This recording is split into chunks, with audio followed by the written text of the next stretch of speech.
ومن سيئات أعمالنا من يهده الله فلا مضل له ومن يضلل فلا هادي له وأشهد أن لا إله إلا الله وحده لا شريك له وأشهد أن محمدا عبده ورسوله صلى الله عليه وسلم. يا أيها الذين آمنوا اتقوا الله حق تقاته ولا تموتن إلا وأنتم مسلمون.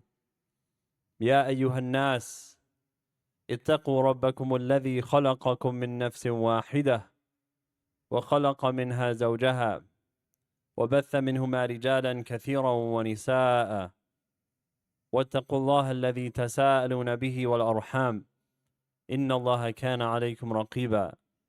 يا أيها الذين آمنوا اتقوا الله وقولوا قولا سديدا يصلح لكم أعمالكم ويغفر لكم ذنوبكم ومن يطع الله ورسوله فقد فاز فوزا عظيما. ثم أما بعد، يقول الله تعالى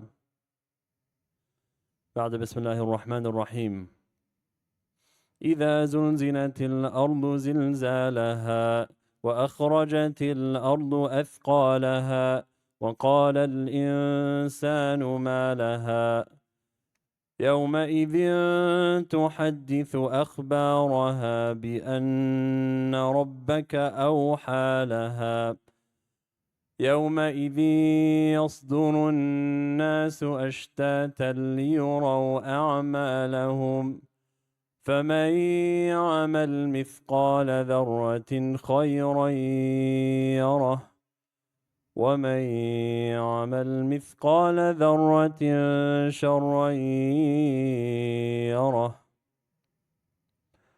Indeed, all praises for Allah. We seek His aid, guidance, and forgiveness. Whoever Allah guides, no one can misguide. Whoever Allah leaves to stray, no one can guide. I bear witness and I testify that there is no God except Allah alone, without any partners, and that Muhammad sallallahu alayhi wasallam is His slave and final messenger. To proceed, today I would like to talk about Surah Al-Zalzala, as I just recited.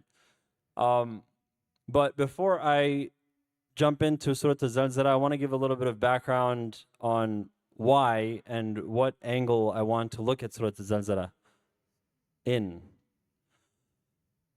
We just had the opportunity to witness the day of Ashura this week. And may Allah accept from those of us who fasted and forgive our sins.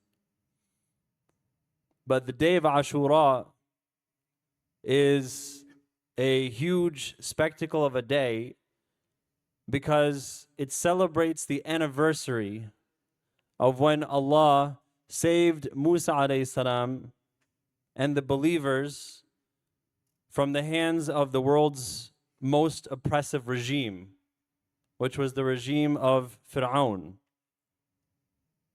And this is the worst regime that the world has seen because we just hear a little bit about what he did under his kingdom, how he used to, first of all, claim that he was God, not a God, but the God. He would say, Ana Rabbukum al-A'la, I am your Lord most exalted.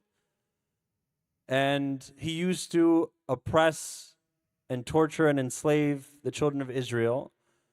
And he used to slaughter babies en masse. Someone that slaughters innocent children en masse, you can only imagine what they would do to others.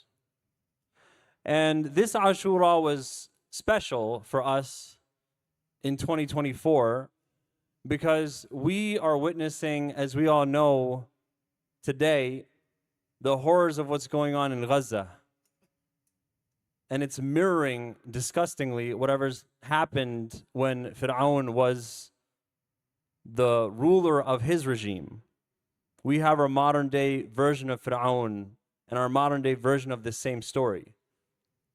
And this week in particular was very painful. I mean, there's so many things that could be mentioned because a lot of us may have heard about our dear brother Muhammad, 24 years old, who suffers from Down syndrome. So he's 24 years old, but he has the mind of a 1-year-old. And the Israeli forces unleashed their dogs on him, and they mauled him to death. And his family was not even there with him to accompany him. And they only saw his remains after. And that's painful. It's so painful. I don't know, hearing that news, how to process it. It's very difficult for us to process something like that. And it seems so unjust and unfair. And we are here in America. Meanwhile, while this is going on over there, where we have two candidates that are vying for presidency, and their platform and what they're using to get money is how much they support this bloodthirsty regime.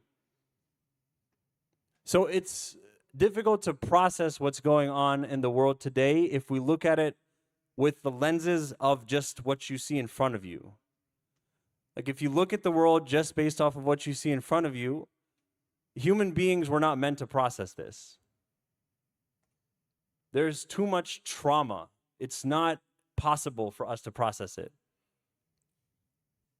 So, what I want to talk about today with Surah Al-Zalzala, the lesson that Allah teaches us there, which is, instead of having the lenses of this dunya and just seeing whatever's in front of you, to have the lenses of the akhirah, the hereafter, to put things into perspective. Because when you just look at something and you don't consider the afterlife, and it's too traumatic for you to process, what a lot of human beings do is they'll shut down. They will try to distract themselves with other things so that they don't have to process it, because it's too much intake. Like, can you process the thousands of bodies that have been trampled under buildings over the past few months? You can't process that. But what the Quran teaches us is to see things with the lens of the akhirah, so that we can embrace reality as opposed to avoiding it, and be more equipped to face the world because of that. So Allah starts, إِذَا زُلْزِلَتِ الْأَرْضُ زِلْزَالَهَا, when the earth shakes with its shaking. Allah uses the word, you hear zalzal twice in this verse, where Allah's calling our attention in the surah to the earth. I'm standing here, and you guys are all sitting here, and some of us praying. We're all counting on the fact that we are on an earth that is stable. It's not going to move. It's firm. On this assumption, we are doing what we're doing. We have built our houses and our cities and our structures. But the day will come, Allah is telling us, that this earth will shake with its shaking. First, He uses it as a verb, that it's going to shake, and then He uses it as a noun, with its shaking. Meaning that this earth right now that we're on, it's pre-programmed. It is destined to do this. It's part of its nature. It will do this. إِذَا زُلْزِلَتِ الْأَرْضُ زِلْزَالَهَا وَأَخْرَجَتِ الْأَرْضُ أَثْقَالَهَا. And when the earth starts to exit from its burden. The scholars talk about, what does this mean? What's the burden that Allah is talking about? The thousands and thousands of years of us from generation 1 with Adam alayhi salam all the way until the final generation, whenever that's going to be, have buried these generations underground. And on that day, the earth will release everything that it's been holding for these thousands and thousands of years. It's going to release it. And elsewhere, Allah says it's going to spit it out. And on top of people, which will come out of the ground on this day, on top of people, gold and silver will come out. as is narrated in a hadith in either Bukhari or Muslim, where the Prophet ﷺ says that gold and silver will be spit out of the earth. So everything that it contains will be emptied. And it's all going to be there for display. The Prophet ﷺ tells us that the murderer will pass by the gold and the silver, and he'll look at it and he'll say, it was for this that I killed. The person that cut off his family ties will pass by the gold and the silver, and they'll say, it was for this that I cut off my family ties. But none of them will touch it. They're going to leave it and they're so preoccupied that day with everything that's going on, that gold and silver, which means everything today, and which is the reason why people are fighting these wars and why they're killing innocent people. It's not going to mean anything to them. Meaningless. They will look at it with regret. That's it. وَقَالَ الْإِنسَانُ مَا لَهَا. Mankind will see the earth shaking like this, and they will say, مَا لَهَا. What's wrong with it? Like, they're not used to seeing the earth like this, where it's constantly moving and doesn't stop. What's wrong with it? يَوْمَئِذٍ تُحَدِّثُ أَخْبَارَهَا. On that day, it will narrate, it will speak of its information.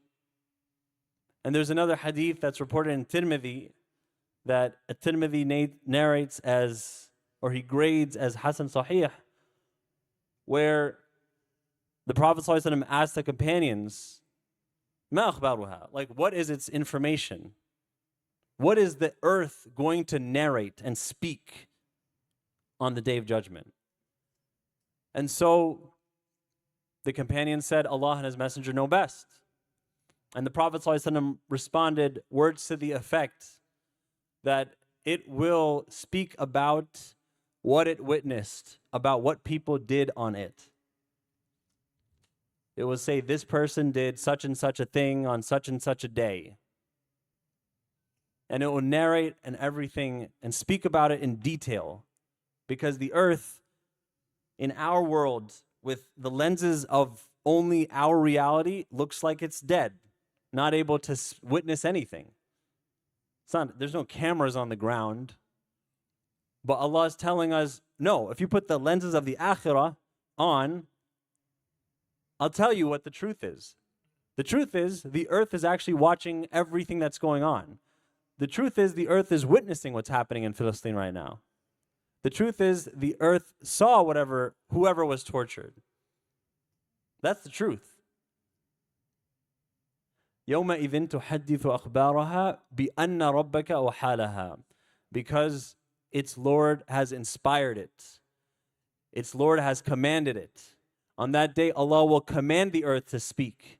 And the earth, along with other things that are mentioned in other parts of the Quran, will bear witness against us, against people. يَوْمَئِذٍ يَصْدُرُ النَّاسُ أَشْتَاتًا لِيُرَوْا أَعْمَالَهُم. On that day, mankind will proceed forth in scattered groups so that they may be shown their deeds. They're all going in different groups so that they may be shown their deeds. So up until this point, up until this ayah, Allah He put the lenses of the akhirah on us and gave us a clear perspective. It's like, as if it's like VR, where we could see what it will look like if you fast forward in time on this very earth that we're on. But here, the last two verses, Allah switches and takes one of the lenses off, where He leaves one lens where we could see what's going on here, and another lens where we could see what's going to happen there. فَمَنْ يَعْمَلْ مِثْقَالَ ذَرَّةٍ خَيْرًا يَرَهُ وَمَنْ يَعْمَلْ مِثْقَالَ ذَرَّةٍ شَرًّا يَرَهُ. He said, whoever does an atom's weight of good shall see it, and whoever does an atom's weight of evil shall see it. You will see, or you are seeing today, with the one eye, with the one lens, what you're doing. We can all see what we do and don't do. That's our reality in our world today. But what Allah is teaching us and informing us is that whatever we are doing now, we will see it come to life on the day of judgment. Like, it's not like we exist on a timeline that goes like this, and we did things back there, and we're never going to see it again. That's not how it works. It's that we go on a timeline like this, and everything that we did, Allah is informing us, no matter if it's as small as an atom's weight, Allah will bring it forth for us to see with our own eyes. May Allah forgive us all. There's a hadith I wanted to share about this last set of verses. It's a beautiful hadith. And I just want to quote it. أن رسول الله صلى الله عليه وسلم قال الخير لثلاثة لرجل أجر ولرجل ستر وعلى رجل وزر. He said that horses are kept for one of three reasons or purposes. For some people, they are a source of reward. For some others, they are a source of shelter. And for some others, they are a source of sins. And then he continues. فَأَمَّا الَّذِي لَهُ أَجْرٌ فَرَجُلٌ رَبَطَهَا فِي سَبِيلِ اللَّهِ. As for the one who has a horse that he will get rewarded for, then that is the one that has his horse for the sake of Allah. This is a person that has his horse ready to go completely in the service of Allah. That's why he has the horse, no other reason. And then he continues. If he with this horse ties it with a long tether on a meadow or in a garden, the result of that is whatever it eats from that area of that meadow or garden, wherever it's tied, it will count as good deeds for him. So even though he's not there feeding the horse, he just tied up the horse and put it on this garden. The Prophet ﷺ is telling us that because of his good intention, Allah will count anything that he eats as reward on his scale. Then he continues, and if it should break its rope, let's say it's tied to it's tethered somewhere, it's eating. Let's say this horse breaks its rope and it starts jumping over a hill or two hills. And then once it jumps over there, it leaves behind dung or footprints. Allah will reward him for that dung and the footprints of this horse. Like the footprints. Like it's not like the horse did anything. The horse just pranced over somewhere. But Allah will reward and take down the footprints of the horse. And if it passes by a river and drinks water from it, even though he had no intention to give it water, Allah will give him the reward for its drinking. As for the man whose horses are a source of sins, he is the one who keeps a horse for the sake of pride and pretense and showing enmity for the Muslims. Such a horse will be a source of sins for him. And then when Allah's Messenger ﷺ was then, after that, he was asked about donkeys. He said, what about donkeys? Is it similar to horses? The Prophet ﷺ responded, nothing has been revealed to me about this except this unique, comprehensive ayah where he says, فَمَنْ يَعْمَلْ مِثْقَالَ ذَرَّةٍ خَيْرًا يَرَهُ وَمَنْ يَعْمَلْ مِثْقَالَ ذَرَّةٍ شَرًّا يَرَهُ. This hadith is in Bukhari. What do we learn? And I'll close with this. If Allah gives attention to the footprint of a horse, do you think he will forget about what's going on in the world today? If he pays attention to the dung of the horse and is ready to put that on the scale of good deeds for a person that did not do anything himself for it, do we think that Allah doesn't notice everything that happens in the world today? So Allah will bring to justice whatever is going on. And He will not wrong even an atom's weight. Even the smallest speck would not be wronged. So sometimes it may feel like we're overwhelmed with what's going on. But surahs like Surah Al-Zalzalah remind us that we are going there. We're not staying here. May Allah enable us to have minds that are oriented towards the akhirah and protect us from being consumed by this dunya. قُلْ قَوْلِي هَذَا وَاسْتَغْفِرُ لِي وَلَكُمْ وَلِسَائِرِ الْمُسْلِمِينَ فَاسْتَغْفِرُوهُ إِنَّهُ هُوَ الْغَفُورُ الرَّحِيمُ.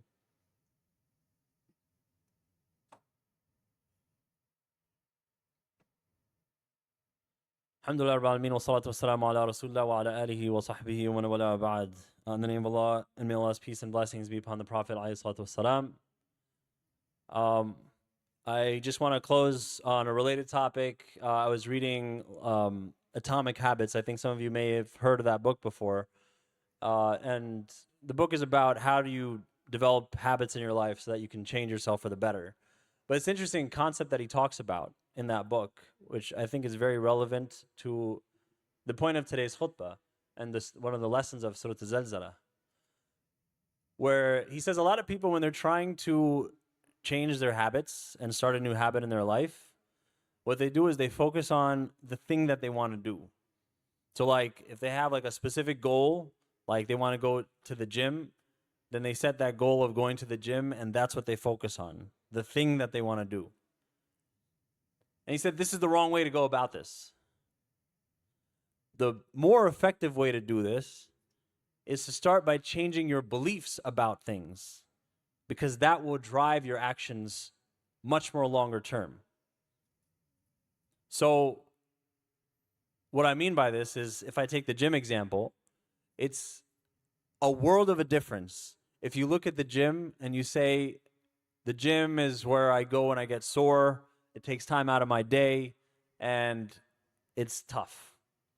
Versus someone that looks at the gym and says, the gym is where I get stronger and I improve my health overall and I feel more energized in my day. Nothing changed about what you are trying to do. What changed is the way you're looking at it. So it's the same thing here. This is why the Quran spends so much time correcting our belief system, our perspective on the world. Because if the perspective is corrected, then the actions are natural follow. Once you think about and you see the akhirah in the world, then stuff that happens that's as traumatic as what's been happening this week is completely in perspective for you. Yeah, it hurts. Of course it hurts. But you believe in the akhirah. May Allah increase our belief in the akhirah and make this time easy for all of us. Ya Allah, have mercy on the families of those who have family members that have passed away in Gaza and elsewhere around the world. Ya Allah, have mercy on them and strengthen them. Oh Allah, be with them. Ya Allah, give them your company, your ma'iyah. Ya Allah, be with them and strengthen them. Allahumma a'izz al-Islam wal-Muslimin. Oh Allah, give dignity and honor to Islam and the Muslims. Allahumma a'izz al-Islam wal-Muslimin. Allahumma a'izz al-Islam wal-Muslimin. وأذل الشرك والمشركين ودمر أعداء الدين. ربنا آتنا في الدنيا حسنة وفي الآخرة حسنة وقنا عذاب النار. اللهم صل على محمد وعلى آل محمد كما صليت على إبراهيم وعلى آل إبراهيم إنك حميد مجيد. وبارك على محمد وعلى آل محمد كما باركت على إبراهيم وعلى آل إبراهيم إنك حميد مجيد. وصلى الله على نبينا محمد وعلى آله وصحبه وسلم تسليما كثيرا وأقيم الصلاة.